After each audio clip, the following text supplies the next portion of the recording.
Filsafat Realism. Hello everyone. Assalamualaikum warahmatullahi wabarakatuh.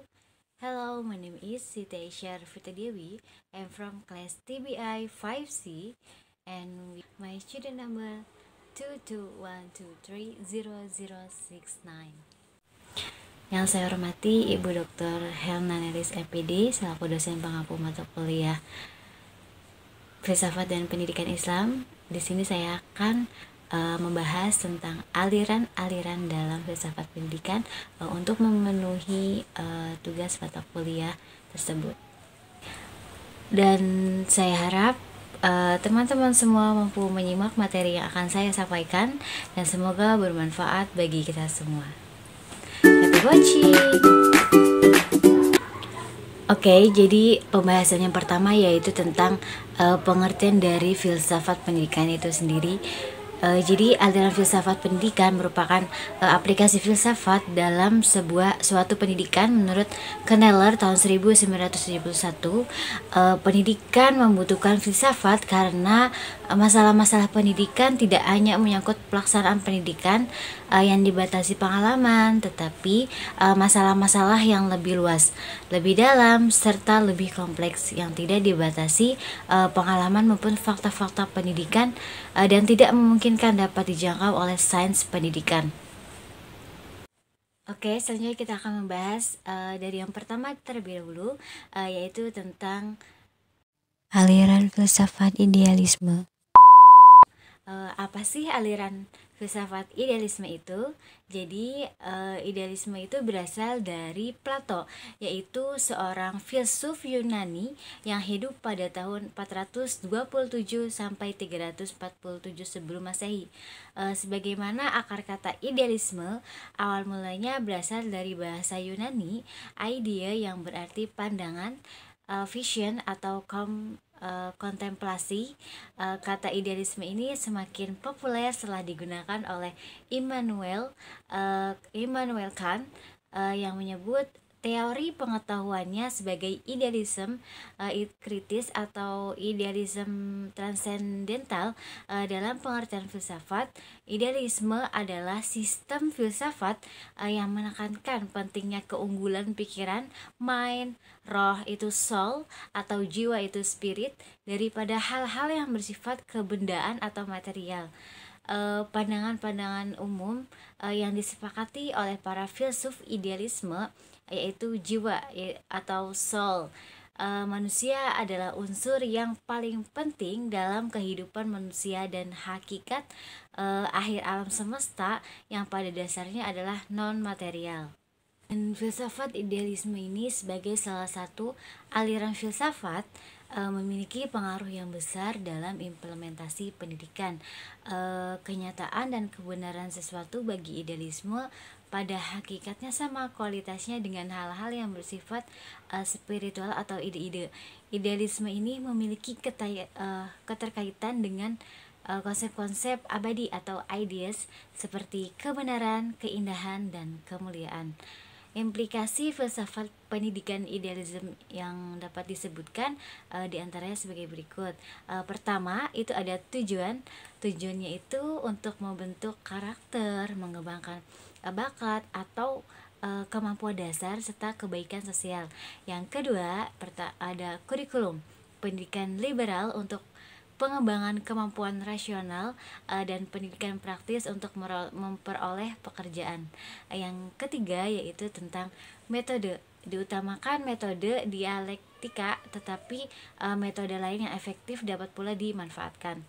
Dan yang keempat yaitu peserta didik bebas untuk mengembangkan kepribadian, bakat, dan kemampuan dasarnya. Dan yang kelima, pendidik bertanggung jawab dalam mencapai lingkungan pendidikan melalui kerjasama dengan semua unsur yang ada di alam. Filsafat realisme. Oke, sekarang kita akan membahas materi yang kedua yaitu tentang aliran filsafat realisme. Apa sih aliran filsafat realisme itu? Yang merupakan pemikiran dari murid Plato yang bernama Aristoteles. Aristoteles adalah seorang filsuf dan ilmuwan Yunani kuno yang hidup pada abad keempat sebelum Masehi. Dia adalah murid dari Plato dan guru dari Alexander Agung. Aristoteles membuat kontribusi besar dalam berbagai bidang ilmu pengetahuan termasuk metafisika, politik, logika, etika, retorika, dan sains alam. Realisme adalah aliran filsafat yang memandang bahwa dunia materi di luar kesadaran ada sebagai sesuatu yang nyata dan penting untuk dikenal dengan mempergunakan kemampuan intelektual yang dimiliki manusia.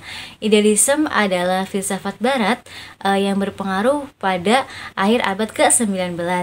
Dengan memasuki abad ke-20, realisme muncul khususnya di Inggris dan Amerika Utara. Real berarti yang aktual atau yang ada. Kata tersebut menunjukkan kepada benda-benda atau kejadian yang sesungguhnya gitu. Artinya yang bukan sekedar hayalan atau apa yang ada di dalam pikiran. Real menunjukkan apa yang ada. Reality adalah keadaan atau sifat benda yang real atau yang ada, yakni bertentangan dengan yang tampak. Dalam arti umum, realisme berarti kepatuhan kepada fakta, kepada apa yang terjadi, bukan kepada yang diharapkan atau yang diinginkan. Pendidikan dalam realisme atau realisme memiliki keterkaitan erat dengan pandangan John Locke bahwa akal pikiran jiwa manusia tidak lain adalah tabula rasa, menerima impresi dari lingkungan. Oleh karena itu, dipandang dibutuhkan karena untuk membentuk setiap individu agar mereka menjadi sesuai dengan apa yang dipandang dengan baik. Menyusun kurikulum yang fokus pada pengetahuan ilmiah, fakta, dan data yang dapat diuji dan diverifikasi. Materi ajar seringkali mencakup sains, matematika, dan subjek lain yang dianggap objektif dan berbasis pada kenyataan. Menggunakan metode pengajaran yang melibatkan eksperimen, observasi, dan pengalaman langsung. Misalnya dalam ilmu pengetahuan, siswa mungkin melakukan eksperimen laboratorium untuk memahami prinsip-prinsip ilmiah secara praktis. Aliran Filsafat Materialism. Oke, selanjutnya akan membahas tentang materialisme.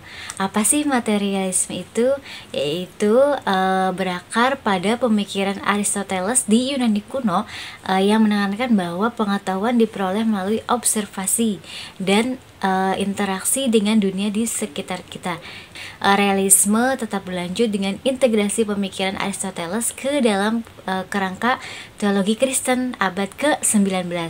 Melihat perkembangan praktis dari aliran ini dengan pendidik seperti Johann Heinrich Pestalozzi yang menekankan bahwa pendidikan harus mencerminkan dunia nyata dan mempersiapkan siswa dengan keterampilan praktis.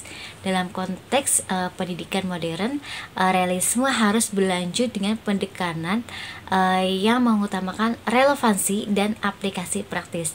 Pendidikan harus menghubungkan teori dengan pengalaman nyata agar siswa dapat memperoleh pengetahuan yang berguna dan relevan dalam kehidupan sehari-hari. Dengan demikian, realisme mengedepankan kurikulum dan metode yang berfokus pada pengalaman langsung dan pengamatan sebagai kunci untuk pembelajaran yang efektif. Selanjutnya ada tokoh dari realisme adalah Aristoteles 384 sampai 332 sebelum Masehi. Pada dasarnya aliran ini berpandangan bahwa hakikat realitas adalah fisik dan roh. Jadi realitas adalah dualistik. Ada 3 golongan dalam realisme, yaitu realisme humanistik, realisme sosial, dan realisme yang bersifat ilmiah. Realisme humanistik itu menghendaki pemberian pengetahuan yang luas, ketajaman, pengalaman, berpikir, dan melatih ingatan. Realisme sosial berusaha mempersiapkan individu untuk hidup bermasyarakat. Realisme yang bersifat ilmiah itu atau realisme ilmu menekankan pada penyelidikan tentang alam. Realisme adalah aliran filsafat yang memandang bahwa dunia materi di luar kesadaran ada sebagai sesuatu yang nyata dan penting untuk kita kenal dengan mempergunakan intelijensi. Kurikulum berbasis fakta dan data menyusun kurikulum yang berfokus pada pengetahuan yang dapat diuji secara ilmiah dan berbasis pada observasi empiris. Ini mencakup mata pelajaran seperti sains, teknologi, matematika yang mengandalkan data dan fakta.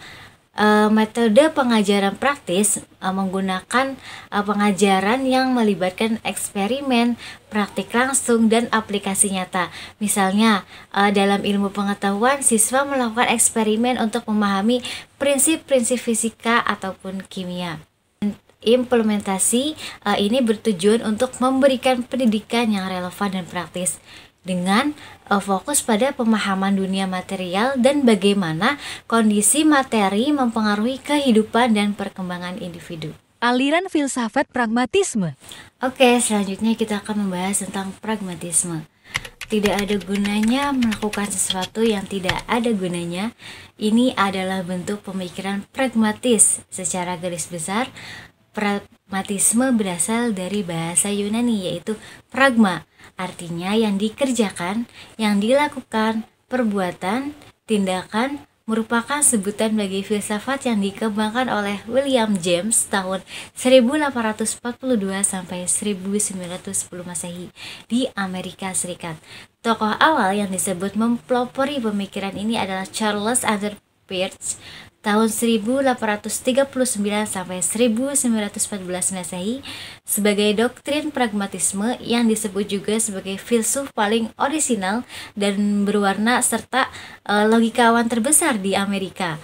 Dalam konsep tersebut, ia menyatakan bahwa sesuatu dikatakan berpengaruh bila memang memuat hasil yang praktis. Pada kesempatan yang lain juga mengatakan bahwa pragmatisme sebenarnya bukan suatu filsafat, bukan metafisika, dan bukan teori kebenaran, melainkan suatu teknik untuk membantu manusia dalam memecahkan masalah. Tujuan pendidikan dari pragmatisme itu adalah menumbuhkan jiwa yang aktif dan kreatif, membentuk jiwa yang bertanggung jawab, sosial, dan mengembangkan pola pikir eksploratif yang mandiri kepada anak. Dengan tujuan perkembangan anak akan berjalan sesuai dengan pilihan hidup yang telah direncanakan. Dalam pembelajaran, peranan guru bukan menuangkan pengetahuannya kepada siswa. Setiap apa yang dipelajari oleh siswa haruslah sesuai dengan kebutuhan, minat, dan masalah pribadinya. Pragmatisme menghendaki agar siswa dalam menghadapi suatu permasalahan hendaknya dapat merekonstruksi lingkungan untuk memecahkan kebutuhan yang dirasakannya. Untuk membantu siswa, guru harus berperan. Yang pertama itu ada menyediakan berbagai pengalaman yang akan memunculkan motivasi para siswa gitu. Misalnya dengan cara field trips, film-film, catatan-catatan, dan tamu ahli merupakan contoh-contoh aktivitas yang dirancang memunculkan minat siswa. Aliran filsafat eksistensialisme. Oke, selanjutnya kita akan membahas tentang eksistensialisme. Apa sih yang dimaksud dengan eksistensialisme tersendiri itu? Sebagai aliran filsafat muncul pada awal abad ke-20-an dan mendapat perhatian khusus pada tahun 1940-an hingga 1950-an.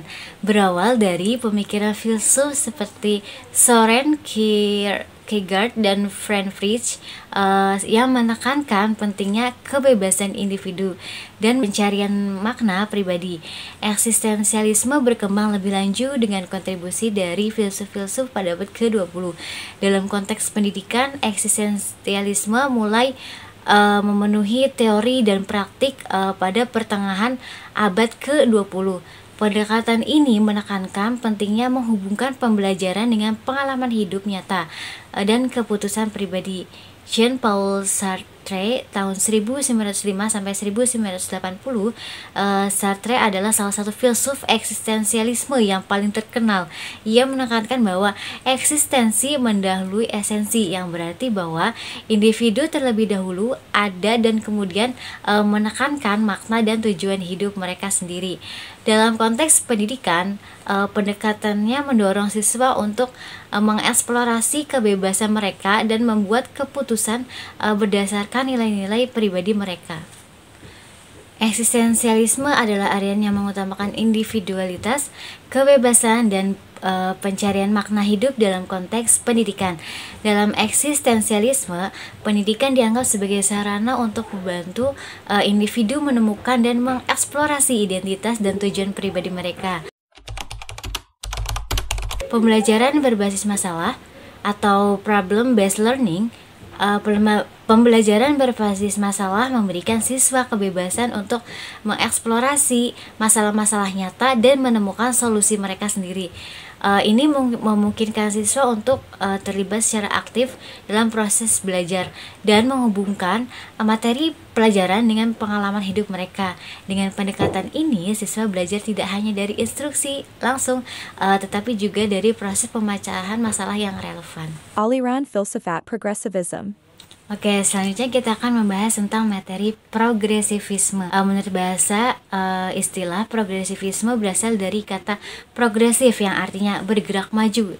Dalam Kamus Besar Bahasa Indonesia disebutkan bahwa kata progresif diartikan sebagai ke arah kemajuan, berhaluan ke arah perbaikan sekarang dengan bertingkat-tingkat naik. Dengan demikian, secara singkat, progresif dapat dimaknai sebagai suatu gerakan perubahan menuju perbaikan. Sering pula istilah progresivisme dikaitkan dengan kata progres, yaitu kemajuan. Artinya, progresivisme itu merupakan salah satu aliran yang menghendaki suatu kemajuan, yang mana kemajuan ini akan membawa sebuah perubahan. Pendapat lain menyebutkan bahwa progresivisme sebuah aliran yang menginginkan kemajuan-kemajuan secara cepat, dan awal mula lahirnya aliran progresivisme ialah dilatar belakangi ketidakpuasan terhadap pelaksanaan pendidikan yang sangat tradisional, cenderung otoriter, dan peserta didik hanya dijadikan sebagai objek pembelajaran. Menurut Gutek, tahun 1974, aliran ini berakar dari semangat pembaharuan sosial pada awal abad ke-20, yakni gerakan pembaharuan politik Amerika. Adapun aliran progresif pendidikan Amerika mengacu pada pembaharuan pendidikan di barat. Nah, tokoh yang mempelopori aliran ini adalah William James. Ames berkeyakinan bahwa otak atau pikiran seperti juga aspek dan ekstensi organik harus mempunyai fungsi biologis dan nilai kelanjutan hidup. Dan dia menegaskan agar fungsi otak atau pikiran itu dipelajari sebagai bagian dari mata pelajaran pokok dari ilmu pengetahuan alam, prakonsepsi teologis, dan menempatkannya di atas dasar ilmu perilaku. Selanjutnya ada tujuan pendidikan, yaitu menurut pandangan aliran ini adalah pendidikan harus memberikan keterampilan dan alat-alat yang bermanfaat untuk berinteraksi dengan lingkungan yang berada dalam proses perubahan secara terus-menerus. Selanjutnya ada kurikulum pendidikan. Imam Barnadib mengatakan bahwa kurikulum progresivisme adalah kurikulum yang tidak beku dan dapat direvisi. Adalah kurikulum yang berpusat pada pengalaman. Selanjutnya ada metode pendidikan. Metode pendidikan aktif, metode memonitor kegiatan belajar, metode penelitian ilmiah, dan metode pemerintahan pelajar. Aliran filsafat sensialisme. Sebagai aliran filsafat muncul pada awal abad ke-20 dan mendapat perhatian khusus pada tahun 1940-an hingga 1950-an. Berawal dari pemikiran filsuf seperti Soren dan Friedrich yang menekankan pentingnya kebebasan individu dan pencarian makna pribadi. Esensialisme berkembang lebih lanjut dengan kontribusi dari filsuf-filsuf abad ke-20. Dalam konteks pendidikan, esensialisme ini mulai memengaruhi teori dan praktik pendidikan. Pada pertengahan abad ke-20, pendekatan ini menekankan pentingnya penghubungan pembelajaran dengan pengalaman hidup nyata dan keputusan pribadi. Sartre adalah salah satu filsuf esensialisme yang paling terkenal. Ia menekankan bahwa eksistensi menjadi esensi, yang berarti bahwa individu terlebih dahulu ada, kemudian menentukan makna dan tujuan hidup mereka sendiri. Dalam konteks pendidikan, pendekatannya mendorong siswa untuk mengeksplorasi kebebasan mereka dan membuat keputusan berdasarkan nilai-nilai pribadi mereka. Esensialisme adalah aliran yang mengutamakan individualitas, kebebasan, dan pencarian makna hidup dalam konteks pendidikan. William C. Bagley adalah tokoh yang sering dihubungkan dengan pengembangan esensialisme sebagai aliran filsafat pendidikan. Bagley menekankan pentingnya kurikulum yang berfokus pada inti pengetahuan dan keterampilan dasar yang dianggap sebagai esensial untuk pendidikan. Esensialisme ini dalam pendidik, ia menekankan bahwa pendidikan demokrasi dan menghargai berbagai potensi yang dimiliki oleh anak, serta mempelajarinya lebih berpusat pada peserta didik, sedangkan guru hanya sebagai fasilitator, pembimbing, pengarah bagi perkembangan peserta didik. Aliran Filsafat. Perennialism. Perennialisme. Apa sih perennialisme itu? Yaitu suatu aliran tentang pendidikan yang sudah ada sejak abad ke-20. Aliran perennialisme lahir yang menjadi reaksi terhadap pendidikan progresivisme, di mana aliran ini menekankan pada suatu perubahan dan suatu yang baru. Terdapat 3 tokoh yang membawa pengaruh pendidikan terhadap aliran ini, yaitu Plato, Aristoteles, dan Thomas Aquinas. Aliran perennialisme lebih menekankan pada kebenaran, keabadian, keindahan pada warisan budaya. Aliran ini bersifat masa lampau, di mana aliran ini kembali pada nilai-nilai budaya. Sedangkan tokoh yang terkenal mempelopori aliran perennialisme adalah dalam pendidikan adalah Thomas Aquinas. Thomas Aquinas adalah seorang filsuf dan teolog Kristen abad pertengahan yang sangat berpengaruh dalam konteks pendidikan.